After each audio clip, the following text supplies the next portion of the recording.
কলকাতা থেকে দক্ষিণেশ্বর রাস্তাটা খুব একটা বেশি নয় এবং যদি আপনারা গুগল ম্যাপে সার্চ করেন তাহলে প্রচুর রাস্তা আছে যাওয়ার।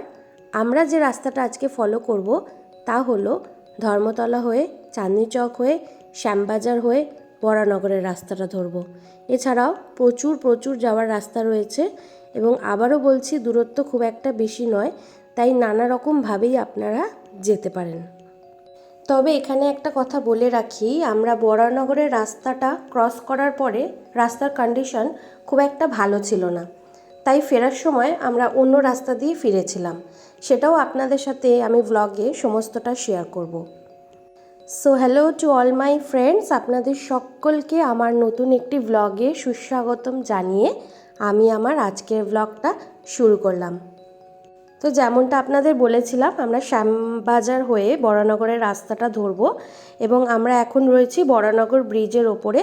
এত দূর পর্যন্ত রাস্তা তো ঠিকই ছিল, বাট এরপর থেকে রাস্তার কন্ডিশন প্রচণ্ডভাবে খারাপ হতে শুরু করে এবং বাস বা লরিগুলো খুব একটা ভালোভাবে যাওয়া আসা করছিল না। সেই কারণে ফেরার সময় আমরা অন্য রাস্তা ধরেছিলাম এবং সেই রাস্তাটা যথেষ্ট স্মুথ ছিল। ভিডিও শেষে সেটাও আপনাদের সাথে আমি শেয়ার করব। আর ছোটোবেলা থেকে দক্ষিণেশ্বরে আসা মানেই ওই লাল রঙের ব্রিজটা দেখে বুঝে যেতাম যে চলে এসেছি। স্কাইওয়াক হওয়ার পরে আমার এই প্রথম দক্ষিণেশ্বর ভ্রমণ। যেহেতু পৌঁছাতে আমাদের দুপুর 2টো হয়ে গিয়েছিল, তাই 1 ঘন্টা ওয়েট করতে হয়েছিল মন্দিরের বাইরে, একদম মূল দরজার বাইরে। এই যে গেটটা দেখছেন, আগে এই গেটের ভেতরে ঢুকতে দিত মূল মন্দির বন্ধ থাকলেও, কিন্তু এখন নতুন নিয়মে সবাইকে এই মূল গেটের বাইরে থাকতে হবে। এটা নতুন হয়েছে, যদিও আমি বহু বছর পরেই এলাম।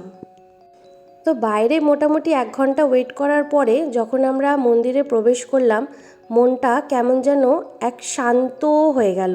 আর দক্ষিণেশ্বর মানে জায়গাটাই এমন, শুধু দক্ষিণেশ্বর নয়, যে কোনো মন্দিরে গেলেই মনটা যেন এক অদ্ভুত শান্ত হয়ে যায়। কেন জানি না, কি অপার মহিমা রয়েছে ঈশ্বরের। মন্দিরে ঢুকে প্রথমেই আমরা পুজো দেবার ব্যবস্থা করলাম, তার সাথে আপনাদের ঘুরে দেখালাম দক্ষিণেশ্বর মন্দিরের ভেতরের চত্বরটি। এখানে যেমন আপনারা দেখতে পেলেন ফুড প্লাজা রয়েছে, এছাড়া একটু এগিয়ে গেলে পুজো দেওয়ার জন্য নানা ধরনের ডালা আপনারা পেয়ে যাবেন। ওই যে মায়ের মন্দির দেখা যাচ্ছে, কিন্তু ভেতরে ক্যামেরা অ্যালাউ নেই, তাই বাইরে থেকেই আপনাদের সাথে যতটা পারলাম শেয়ার করলাম এবং যতটা পারবো ইনফরমেশনও আপনাদের সাথে আমি শেয়ার করব। প্রচুর নিয়মের পরিবর্তন আমাদের চোখে পড়লো এখানে এসে। যেমন স্কাইওয়াকটা হওয়ার ফলে আপনাদের কিছুটা সুবিধা হবে এবং ওই স্কাইওয়াকের ভিতরে নানা ধরনের দোকান রয়েছে, ডালার দোকানও রয়েছে। তবে আমার মনে হয় ভিতরের এই দোকানগুলো থেকে নেওয়াটাই বেটার। আমরাও চলে গেলাম 5 নম্বর স্টলে। এইসব স্টলে আপনারা বিভিন্ন দামের ডালা পেয়ে যাবেন, নানা রকমের জিনিস ওখানে রয়েছে এবং আপনারা চাইলে ডালার ভেতরে যে প্রসাদ রয়েছে সেগুলো চেঞ্জ করে নিতে পারেন।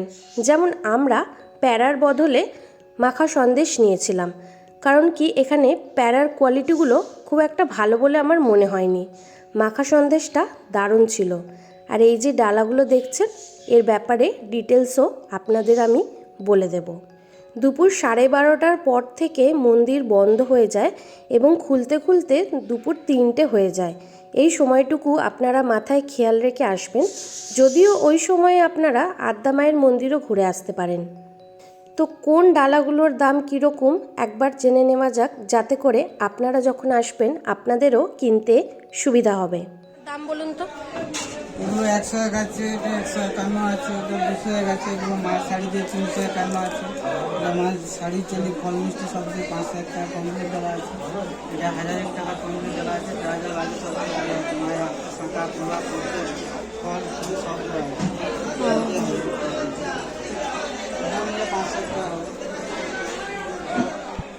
এবার আপনাদের বলি, মন্দিরে ঢোকার জন্য পুরুষ এবং মহিলা দুটো লাইন আলাদা দিতে হয়, কিন্তু একবার ভিতরে ঢুকে গেলে সেরকম আর কোনো ব্যাপার থাকে না। কিন্তু ভিতরে যে লাইনটা থাকে, মানে মূল মন্দিরে ঢোকার জন্য, মায়ের প্রতিমা দর্শন করার জন্য, সেই লাইনগুলোতে একটু জেনে নেবেন, কারণ এরকম অনেক লাইন থাকে যেগুলোতে আপনারা মায়ের সাইড ফেসটা দর্শন করতে পারবেন, সামনাসামনি দর্শন হবে না। তাই ঢোকার আগে একবার একটু জেনে লাইনটা দেবেন। তো এখন আপনাদের সাথে স্কাই ওয়াকের ভেতরটা আমি শেয়ার করছি। আমরা এই স্কাই ওয়াক ধরে যাব আমাদের গাড়ির কাছে। ওই যে বললাম দুপুর 2টোয় পৌঁছেছিলাম, তাই মূল গেট বন্ধ ছিল, না হলে মন্দিরের ভেতরেও পার্কিংয়ের ব্যবস্থা রয়েছে, কিন্তু আমরা বাইরে পার্কিং করেছিলাম। সেক্ষেত্রে 35 টাকা হিসেবে পার ঘন্টা ওরা চার্জ করেছিল। এবার আপনি যত ঘন্টা থাকবেন। এখানে হাঁটতে হাঁটতে আপনারা প্রচুর দোকান দেখতে পারবেন। এছাড়া আচার তো সব জায়গাতেই রয়েছে, যে কোনো মন্দিরে গেলে এই আচারের দোকানগুলো দেখলে ভীষণই লোভ লাগে। তো যাই হোক, আপনারা যখন এই স্কাই ওয়াক দিয়ে হাঁটবেন সত্যিই খুব ভালো লাগবে। দারুণ করেছে, পরিষ্কার পরিচ্ছন্নও রয়েছে, কিন্তু একটু হাঁটতে হবে এই যা। তো হেঁটে হেঁটে আমরা গাড়ির কাছে যাব। তার আগে আপনাদের সাথে আচার কেনার একটু দৃশ্য শেয়ার করে নিলাম। তবে যতবারই আমরা দক্ষিণেশ্বরে আসি একবার আদ্যা মায়ের দর্শন করি।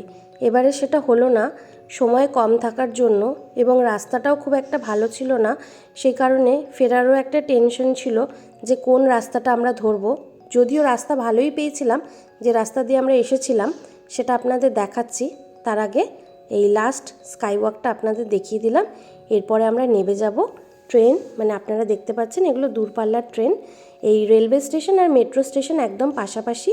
যদি কেউ মেট্রো করে যান তাহলে এখন সরাসরি দক্ষিণেশ্বরে মেট্রো যায়, সেক্ষেত্রে প্রচণ্ড সুবিধা হয়ে গেছে। আপনারা যখন তখন চলে যেতে পারেন, কোনো অসুবিধাই হবে না। আর দেখতেই পাচ্ছেন একদম পরিষ্কার পরিচ্ছন্ন স্কাই ওয়াক, ভালোই লাগবে, কোনো ভিড়ভাট্টা নেই, একদম শান্তভাবে আপনারা ঘুরে আসতে পারবেন। এবার আমরা চলে যাব গাড়ির কাছে। এবং আপনাদের এতক্ষণ ধরে যে বলছিলাম আমরা রাস্তাটা যে ধরলাম ফেরার সময়, তা হলো আমরা এয়ারপোর্টের রোডটা ধরেছিলাম। রাস্তা সত্যিই খুব ভালো, চওড়া, এবং কোনো রকম অসুবিধাই হয়নি। যাওয়ার সময় যে প্রবলেমটা আমাদের ফেস করতে হয়েছিল সেটা এখানে একদমই ফেস করতে হয়নি। আমরা এয়ারপোর্টের রাস্তা ধরে বাবুইহাটি হয়ে চলে এসেছিলাম। দেখতেই পাচ্ছেন, আপনাদের সাথে সমস্তটাই আমি শেয়ার করলাম। তো আপনারাও যদি যান, মেট্রো করে গেলে তো কোনো অসুবিধাই নেই, কিন্তু যদি পার্সোনাল কার নিয়ে যান আমি অবশ্যই এই রাস্তাটা রেকমেন্ড করব। একবার হলেও আসবেন, কোনো রকম কোনো অসুবিধা হবে না। যাওয়ার সময় সত্যি আমাদের একটু প্রবলেমে পড়তে হয়েছিল। আর মা ফ্লাইওভার ধরলে আমাদের সামনে এই যে আইটিসি রয়্যাল আসে, আমি যতবারই এই রাস্তা দিয়ে যাই একবার করে ভিডিও ক্লিপ করি। আমার যেন এই জায়গাটাকে এক অন্যরকম কলকাতা বলে মনে হয়, তাই ভাবলাম আপনাদের সাথেও একটু শেয়ার করি। দেখুন কি দারুণ লাগছে, আমার তো যতবারই যাই এতই ভালো লাগে। যাই হোক, আজকে ভিডিওটা আর খুব বেশি বড় করব না। আশা করছি ভিডিওটা আপনাদের ভালো লেগেছে। যদি ভালো লাগে তাহলে প্লিজ একটা লাইক, শেয়ার, সাবস্ক্রাইব করে আমার সাথে থাকবেন, পাশে থাকবেন। দেখা হচ্ছে পরবর্তী ভ্লগে। আর ভিডিওটাতে যদি কোনো জিজ্ঞাসা থাকে তাহলে কমেন্ট বক্সে অবশ্যই জানাবেন। ভালো থাকবেন সবাই, দেখা হচ্ছে পরবর্তী ভ্লগে।